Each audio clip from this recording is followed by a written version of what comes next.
रहीम। आज का हमारा टॉपिक काफ़ी इंटरेस्टिंग है। इसमें थोड़ा सा ओवरव्यू हो जाए इस चैप्टर का। चैप्टर नंबर 6 पढ़ने जा रहे हैं हम, जिसमें हम डिस्कस करेंगे what is processor, what is RAM, VGA, motherboard की स्लॉट्स और बसेस के बारे में पढ़ेंगे। प्रोसेसर की आगे पार्ट्स जो हैं, control unit, arithmetic logical unit किस तरह काम करता है, रजिस्टर्स, कैश मेमोरी, बसेस, इनका आपस में रिलेशन क्या है। कोई सिस्टम आप ख़रीदने जाते हैं तो आपको किन किन चीज़ों को देखना होता है जो आप आम तौर पे जिसका ख्याल नहीं करते, ये हम इसके अंदर डिस्कस करेंगे। और सिस्टम क्लॉक यानी क्लॉक स्पीड क्या होती है, ये इस पे बात करेंगे। इसके अलावा एनालॉग डिजिटल सिग्नल्स, इनमें डिफरेंस, और मेमोरी की types, volatile non volatile memory क्या होती है, ROM, access time, plug and play से क्या मुराद है, और सिस्टम बस, एक्सपेंशन बस और बैक साइड बसेस ये क्या होती हैं, पावर सप्लाई का क्या काम है। तो ये थोड़ा सा इस चैप्टर का इंट्रोडक्शन है। तो सबसे पहले मैं आपको अपनी मैकबुक की स्पेक्स दिखाता हूँ ताकि हम यहाँ से अपनी बात का आगाज़ कर सकें। ये आपके सामने मैक की स्पेक्स आ रही हैं। मैक ओएस कैटलीना इसमें इंस्टॉल है और ये है 13 इंच मिड 2012। तो सबसे पहले तो आपको ये जिसे हम जनरेशन बोलते हैं ये देखना है कि ये मिड 2012 है। तो मिड 2012 से मुराद ये थर्ड जनरेशन कंप्यूटर है। इसके बाद आप देखें processor speed 2.5 gigahertz dual core Intel core i5। इस पे हम बात करेंगे कि 2.5 gigahertz mean what, dual core से क्या मुराद है और i5 से क्या मुराद है। ये भी हम डिस्कस करेंगे कि एक कंप्यूटर जिसकी स्पीड 2.5 गीगाहर्ट्ज़ है लेकिन वो i5 है, और एक कंप्यूटर जिसकी स्पीड 2.0 गीगाहर्ट्ज़ है लेकिन वो i7 है। तो हम इस पे बात करेंगे कि i7 वाले कंप्यूटर की स्पीड i5 से ज़्यादा होगी। हालांकि i5 की 2.5 है और i7 की 2.0 है। तो किस तरह हम ये कैलकुलेट कर सकते हैं कि कौन से सिस्टम की स्पीड ज़्यादा अच्छी है। इसके अलावा आप नीचे देखें, सबसे इंटरेस्टिंग चीज़ जो हम अमूमन इग्नोर करते हैं वो है मेमोरी 8 GB, लेकिन साथ में क्या लिखा हुआ है 1600 मेगाहर्ट्ज़। ये बेसिकली इसकी बस स्पीड है। इसका भी जनरेशन के साथ एक ताल्लुक है। लाइक जो प्रीवियस जनरेशन थी, सेकंड जनरेशन या फर्स्ट जनरेशन मैक, उनमें ये बस स्पीड 1300 या इससे कम होती थी। तो इस चीज़ को देखना भी ज़रूरी होता है। इससे आपको कंप्यूटर की एक्सटेंशन का पता चलता है। लाइक कल को आप 16 GB रैम यूज़ कर सकते हैं या नहीं कर सकते, ये भी बेसिकली आपको जनरेशन के बारे में बता रही होती है। तो अक्सर आप देखें जब आप मार्केट जाते हैं तो अगर किसी के पास अच्छा कंप्यूटर हो तो वो ज़रूर, चूँकि वो मार्केट में बैठे हैं, उनको इस चीज़ों का आइडिया होता है, वो ज़रूर आपको बताते हैं कि इस सिस्टम में और प्रीवियस वाले सिस्टम में ये डिफरेंस है, जिसमें मेमोरी की बस स्पीड के बारे में ज़रूर आपको बताएंगे कि इसकी रैम की जो है स्पीड, बस स्पीड जो है ज़्यादा है। तो ये बस स्पीड के बारे में भी हम डिस्कस करेंगे।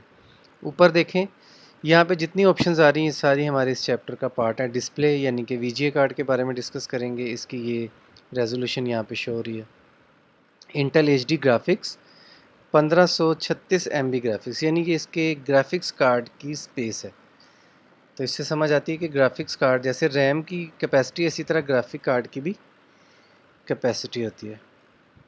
आगे चलते हैं। स्टोरेज, ये स्टोरेज की कैपेसिटी है 18 GB फ्री, बाकी 250 GB टोटल एलोकेशन है। मेमोरी मीन रैम, दो रैम लगी हुई हैं 4 GB और 4 GB की। यहाँ पे भी आप देख सकते हैं कि बस स्पीड के बारे में बता रहा है कि DDR3 ये इसका वर्जन है, लेटेस्ट चल रहा है, और 1600 मेगाहर्ट्ज़ स्पीड।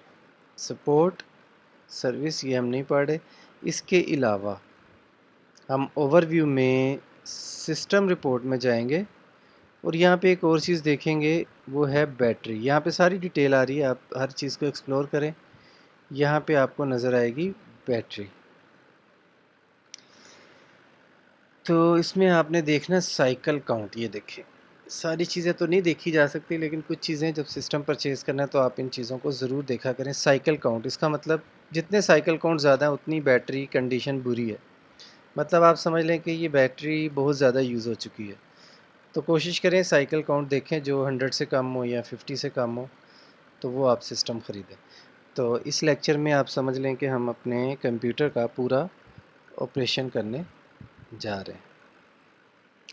तो चलें स्टार्ट करते हैं। सबसे पहले ये देखें, कुछ पिक्चर्स आप देख लें ताकि आपको चीज़ें क्लियर हों। आगे फिर हमने ज़िक्र करना है सीपीयू मीन प्रोसेसर। अब इस लेक्चर में जब भी हम जिक्र करेंगे CPU, it means processor. Some time हम समझते हैं सीपीयू से मुराद वो डिब्बा है जिसके अंदर वो जो केसिंग है उसको हम सीपीयू बोल देते हैं। वो सीपीयू नहीं होता, वो सिस्टम होता है। ये प्रोसेसर को हम अब सीपीयू बोला करेंगे। इसके अंदर ये जो आपको सामने चिप नज़र आ रही है, इसके अंदर ही रजिस्टर्स होते हैं। ये आप जहन नशीन कर लें, इसकी डिटेल हम थोड़ी देर बाद पढ़ेंगे। रैम है, ये अलग से एक पार्ट है। ये मदरबोर्ड के ऊपर अलग से लगी होती है। इसका क्या रोल होता है ये भी हम डिस्कस करेंगे। वीजीए कार्ड, आमतौर पे आजकल मदरबोर्ड में बिल्ट इन वीजीएस आ रहे हैं, लेकिन सम गेम्स, हैवी गेम्स जो आती हैं, वो उनकी रिक्वायरमेंट के मुताबिक आपको कुछ एक्स्ट्रा वीजीएस यानी ग्राफिक्स कार्ड लगाने पड़ते हैं। ये एक ग्राफिक कार्ड की आपके सामने पिक्चर है। बड़े बड़े हैवी ग्राफिक्स कार्ड आ गए हैं। जो जो गेम्स हैवी होती जा रही हैं, वीजीए ग्राफिक कार्ड भी उस लिहाज से काफ़ी हैवी आ रही है। ये बेसिकली प्रोसेसर की ही एक पिक्चर है, लेकिन इसके ऊपर हीट सिंक लगा हुआ है। ये हीट सिंक है ये, और इसके ऊपर फ़ैन लगा हुआ है। तो दो तरीके से प्रोसेसर को ठंडा किया जाता है। एक हीट सिंक जो है वो इसकी हीट को ऑब्ज़र्व करता है, और साथ में फ़ैन जो है उसको कूल कर रहा होता है। तो ये दोनों मिल के काम करते हैं। पीछे जो आपको पिक्चर्स नज़र आ रही है ये बेसिकली मदरबोर्ड की है। तो मदरबोर्ड के ऊपर ये प्रोसेसर लगा हुआ है। प्रोसेसर के ऊपर ये सिल्वर कलर में हीट सिंक है और ऊपर ब्लैक कलर में फ़ैन। ये है मदरबोर्ड। ये जो मदरबोर्ड की तस्वीर आपको नज़र आ रही है, इसमें फ़िलहाल प्रोसेसर नहीं लगा हुआ, लेकिन उसकी जगह ये है। यहाँ प्रोसेसर लगेगा, यहाँ रैम लगेगी। ये 2 रैम, आप यहाँ 3 रैम, 2 रैम, जितनी स्लॉट्स हों लगा सकते हैं। और इसी तरह ये स्लॉट्स हैं एक्स्ट्रा। यहाँ पे आप वीजीए कार्ड्स अगर आप एक्स्ट्रा लगाना चाहें तो यहाँ पे लगा सकते हैं। तो आगे चलते हैं। ये भी मदरबोर्ड की ही मुख्तलिफ मॉडल्स दिखाए गए हैं। ये बसेस हैं, इनके बारे में हम डिटेल में पढ़ेंगे किस तरह ये कनेक्ट करती हैं सिस्टम को, सीपीयू, मेमोरी और इनपुट आउटपुट डिवाइसेस को किस तरह कनेक्ट करते हैं। तो चले हम शुरू करते हैं। सबसे पहले सीपीयू।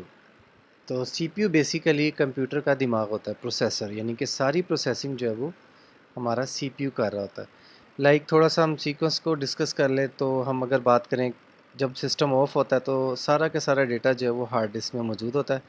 और जो ही आप सिस्टम को ऑन करते हैं, जिसे हम बूटिंग प्रोसेस भी बोलते हैं, तो हार्ड डिस्क से ऑपरेटिंग सिस्टम की फ़ाइल्स यानी कि विंडोज़ की फ़ाइलें वन बाय वन रैम में लोड होना शुरू हो जाती हैं। तो जब सारी फ़ाइल्स जो नेसेसरी होती हैं वो रैम में लोड हो जाती हैं, तो हम कहते हैं कि हमारा सिस्टम ऑन हो गया। अब सिस्टम ऑन हो गया। अब आपके सामने जैसे मेरा सिस्टम ऑन है, इस टाइम आप समझें कि ये मेरी कर्सर मूवमेंट और ये जो फ़ाइल लोड हुई है ये रैम में पड़ी हुई है। जो ही मैं कमांड एस का बटन प्रेस करता हूँ कि मेरी इस फ़ाइल को सेव कर दिया जाए, तो ये हार्ड डिस्क में जाके सेव हो जाती है। इसके अलावा इस पे जो प्रोसेसिंग हो रही है, मैं कहता हूँ कि नई ये स्लाइड लोड कर दें, ये जो लोडिंग चल रही है, ये रैम और प्रोसेसर जो है ये मिल के काम कर रहे हैं। कीबोर्ड से यानी इनपुट आउटपुट डिवाइसेस से इंस्ट्रक्शन जाती है प्रोसेसर को, उसे कहा जाता है कि रैम में नया पेज लोड कर दे। तो इस तरह से ये स्लाइड्स जो है वन बाय वन लोड हो रही हैं। तरतीब दोबारा सुन लें। मैंने कीबोर्ड से बटन प्रेस किया, ये इंस्ट्रक्शंस गई प्रोसेसर को, और प्रोसेसर के पास ये इंफॉर्मेशन पहले से ही थी कि इस वक्त सिस्टम के ऊपर पावर पॉइंट की स्लाइड्स लोड है। तो जो ही मैंने ये निचला बटन प्रेस किया, निचला एरो प्रेस किया, तो प्रोसेसर को पता था कि उसके सामने पावर पॉइंट की स्लाइड ऑन है। तो पावर पॉइंट की स्लाइड ऑन से मुराद क्या है कि अगली स्लाइड ऑन कर दी जाए। तो इस तरह से ये नेक्स्ट स्लाइड जो है लोड होगी, और पुरानी स्लाइड जो हमारे सामने नहीं है ये रैम के अंदर लोड है लेकिन प्रोसेस नहीं हो रही। तो इस तरह से ये एक मैंने बिल्कुल बेसिक सा आपको आइडिया दिया है कि प्रोसेसर किस तरह काम करता है। तो सारा का सारी प्रोसेसिंग, सारी कैलकुलेशन, सब इंस्ट्रक्शंस प्रोसेसर ही सरअंजाम दे रहा है, इसीलिए हम इसको कंप्यूटर का दिमाग बोलते हैं।